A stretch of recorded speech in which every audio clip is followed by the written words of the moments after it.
नागरिकता दिखा दी, जो कि एक हाई कमीशन यूरोप में आता है और उनकी भारत की भी है नागरिकता।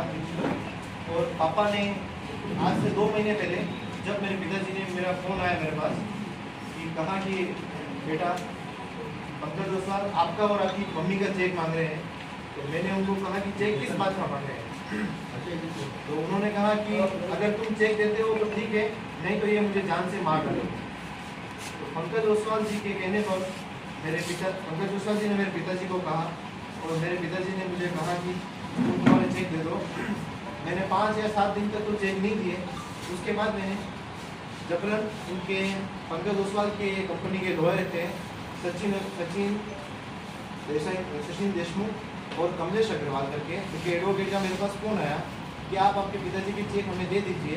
तो मैंने मेरे पिताजी के कहने पर DTDC के थ्रू उदयपुर से दिल्ली चेक भिजवाए।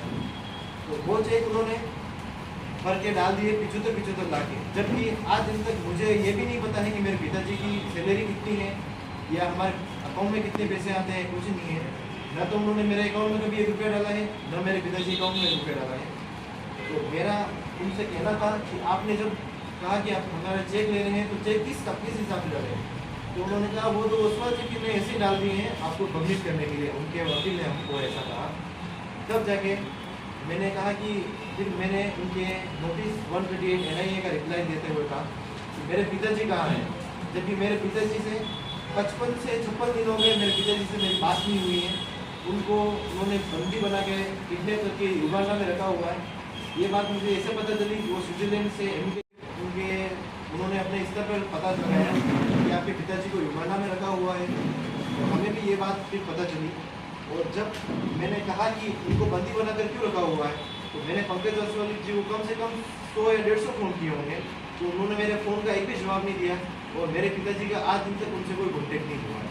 और उन्होंने जब उनके वकील से मेरी बात हुई तो उनके कंपनी के लॉयर ने मुझे ऐसा कहा था कि तुम ये कार्रवाई रोक दो, तुम्हारे पिताजी को भारत लाने की गारंटी मैं लेती हूँ। इस बात की बाकायदा मेरे पास उनकी रिकॉर्डिंग पड़ी है, कॉल रिकॉर्डिंग्स पड़ी है।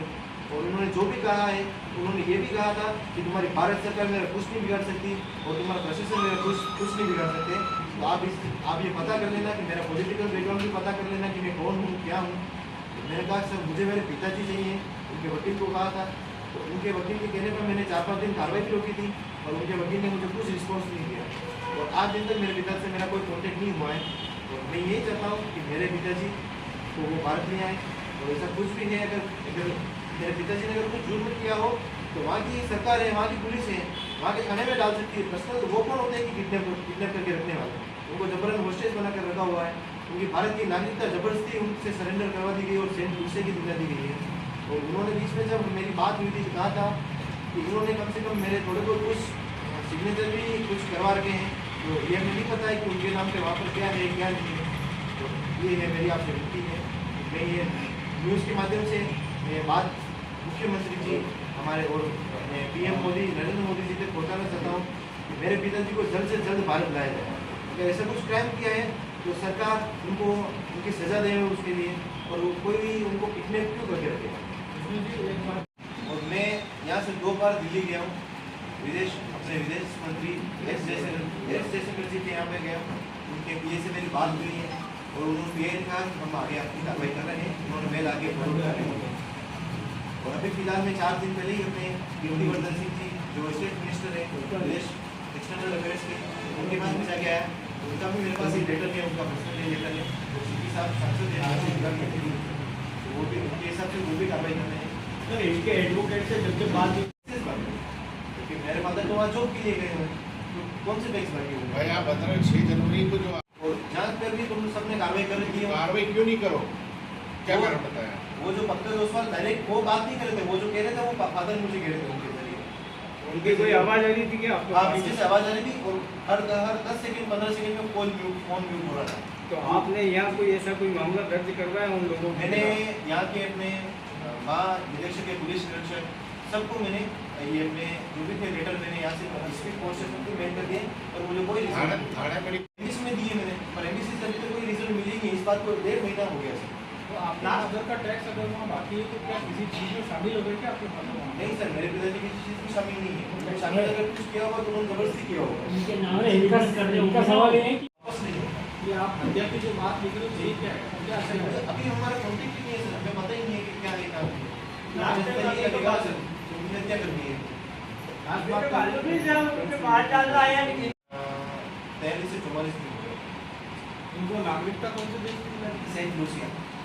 ये वहाँ का वही है। ये सर यूरोप के हाई कमीशन का एक छोटा सा देश है। वो country- और ये कैसे पता चला कि ये युगांडा में है? ये तो इमिग्रेशन से पता चला। जब युगांडा फादर कहते तभी उन्होंने मुझे फोन किया था कि मैं युगांडा आ गया। तो उनकी लास्ट लोकेशन मुझे एक बार बॉम्बे ग्रेट रियाज होटल है लोनावला की, वहाँ की बताई थी। मैं यहाँ से बॉम्बे भी गया था, वहाँ के नजदीकी थाने में भी गया था। उन्होंने वहाँ की कार्रवाई की। तो वहाँ पे उस होटल के अंदर 15 ओसवाल और राधिका ओसवाल हो रही थी मेरे पिताजी की। तो इसका मतलब यही हुआ था कि वो मेरे फादर का मोबाइल साथ में लेके आए। हमने बॉम्बे एयरपोर्ट के भी इमिग्रेशन चेक कराया तो वहाँ पे भी कुछ पता नहीं चला। युगांडा में आगे लोग कुछ देर में उनको घंटे 2 घंटे का टाइम मिल गया, 2 घंटे में वो युगांडा चले गए और स्विट्जरलैंड पुलिस भी उनको ढूंढ रही है दोनों को।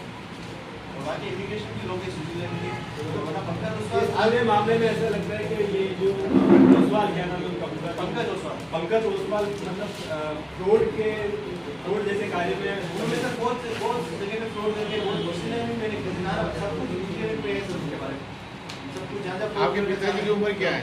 जी पिताजी की उम्र क्या है? मेरे पिताजी की उम्र होगी सर 47। युगांडा में भी हमारे लोग हैं जो समाज के हैं, हमारे वो लोगों ने भी कोशिश एसोसिएशन के की। ग्रुप है वो भी वहाँ वर्क कर रहे हैं। पूरी एसोसिएशन बनी हुई है वहाँ पे। अच्छा, अब जब आप बता रहे हो कि आपने इतनी सब कार्रवाई कर ली है तो मीडिया से क्या चाहते हो आप? सर मीडिया से सर मैं यही कहता हूँ कि ये बात सर यहाँ से आज जो हम जो लिखेंगे, जो आप मकसद जो बता रहे हो कि वो सीएम और पीएम तक पहुंचे, तो सीएम और पीएम तक तो आप ऑलरेडी पहुंच चुके हो। और सर उनका कोई मेरे को जवाब ही नहीं मिला सर। मैंने 3 सर जो रेस्पॉन्स फोन करते हैं वो रेस्पॉन्स नहीं मिल पा रहा है।